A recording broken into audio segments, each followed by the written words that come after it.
Hey there, understanding H.sapiens. My name is Pawrath. Hey guys, I know this is out of the blue, but have you ever had trouble with conversations with Japanese people or wondered about Japanese customs and culture? If you have, feel free to drop a comment and let me know. Today, I'm gonna talk about one of these things that can be a bit of a hassle. The Japanese hi and yeah, yes and no response. I'll give you some specific example and show you how to interpret and respond to them correctly. If you find it helpful, please support me by subscribing to the channel and giving the thumbs up. Yeah. Alright then, let's get started right away, shall we? Example 1. Saying yes even though they actually mean no in their heart. Saying no even though they actually mean yes in their heart. So, when are these used exactly? Let's take a look at some specific example for each of them. Example 1. You. Hi, I have a friend's birthday party coming up. Do you want to come with me? Japanese. Oh, really? Yeah, sure, but actually, they don't want to go. Example 2. You. I got the coupon for all-you-can-eat sushi. Do you want to come with me? Japanese. No, I pass. But actually, they want you to insist on inviting them. As mentioned above, Japanese people often say the opposite of what they really feel. If you are not familiar with Japanese people, you may have been confused in these situations before. The Japanese people I observe and interact with have also encountered such troublesome situations as mentioned above, and I myself have failed in communication many times. Many times.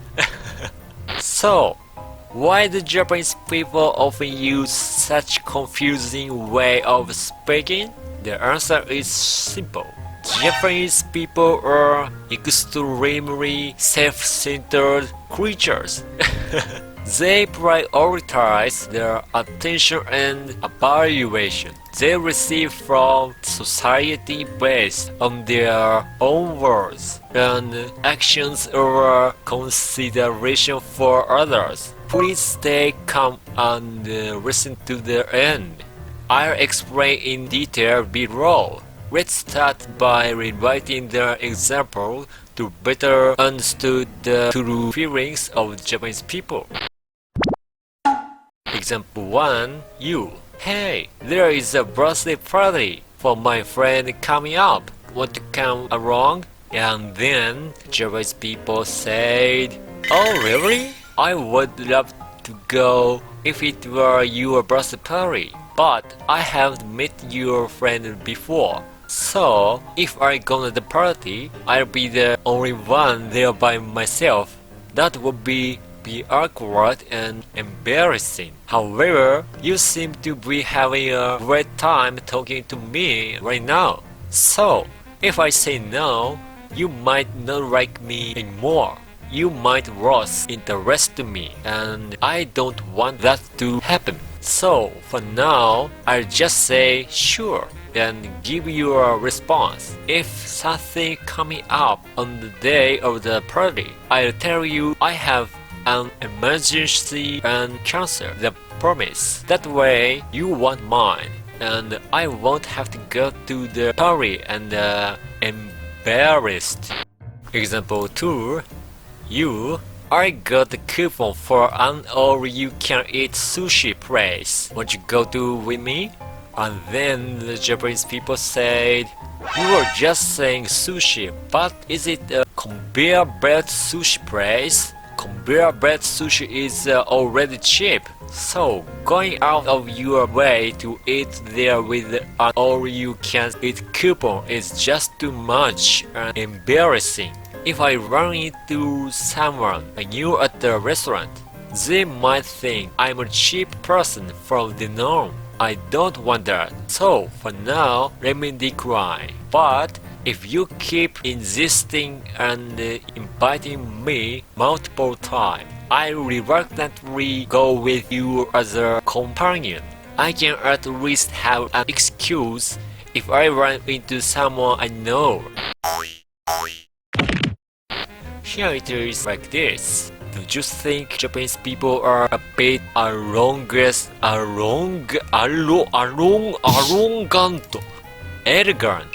arrogant and sly? I'm not exaggerating. This is also based on the experience of the Japanese people I have observed and interacted with.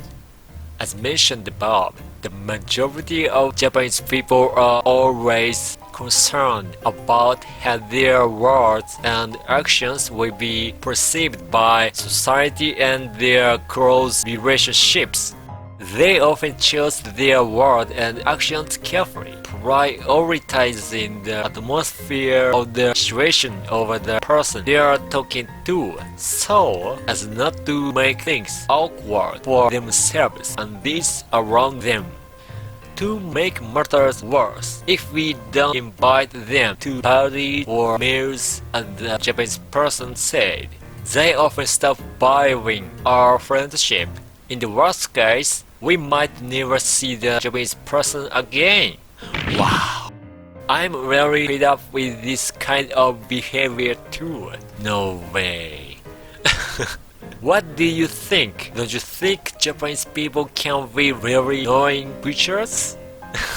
It's a sad truth for these who love Japan. Alright, moving on. Let me introduce some tips on how to handle this situation. Example 1. You.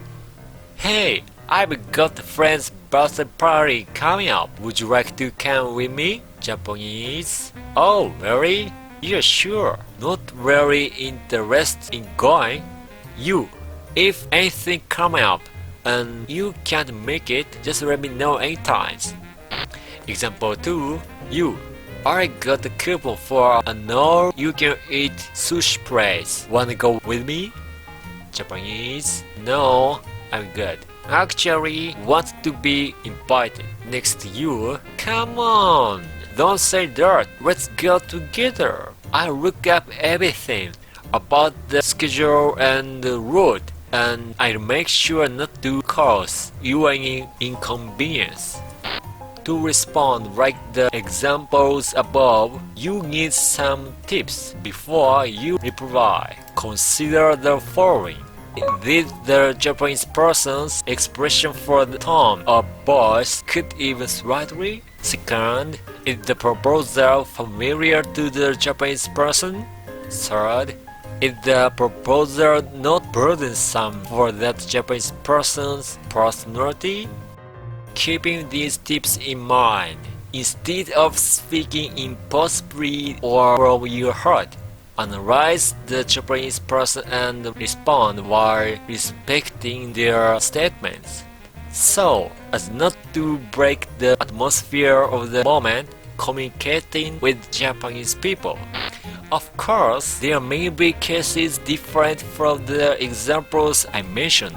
Sometimes, out of pure kindness, a Japanese person may give a response that is not their true feelings just to avoid hurting your feelings. And there are also Japanese people whose words match their true feelings. To determine whether a person's words match their true feelings, it depends on how close your relationship is with the person.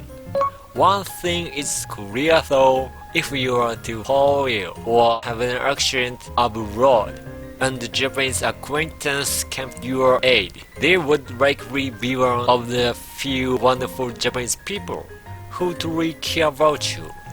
I also wish I had such a reliable person in my life. Well, in my case, that's probably a hopeless wish. It would be great if I could buy the kind of present at the convenience store or something, wouldn't it? If you happen to know where to find one, please let me know. Please, please. How was it? Did you gain a better understanding of Japanese people? You copy? You copy? I plan to continue documenting things that may trouble you or cause confusing regards to conversations with Japanese people or Japanese customs and cultures. If there are any topics you would like me to present on, please feel free to leave a comment. I'll respond to you with my honest thoughts without any facade. Don't forget to subscribe and like my channel. Your support and understanding are crucial to my activities. Well then, until next time, protocol terminated. The more your gears of the heart turn, the more my heart burns with passion. Farewell, dear comrades who understand across other time and space. See you in the other time and space. Bye bye. Bye. Papa. Reds. Ending it.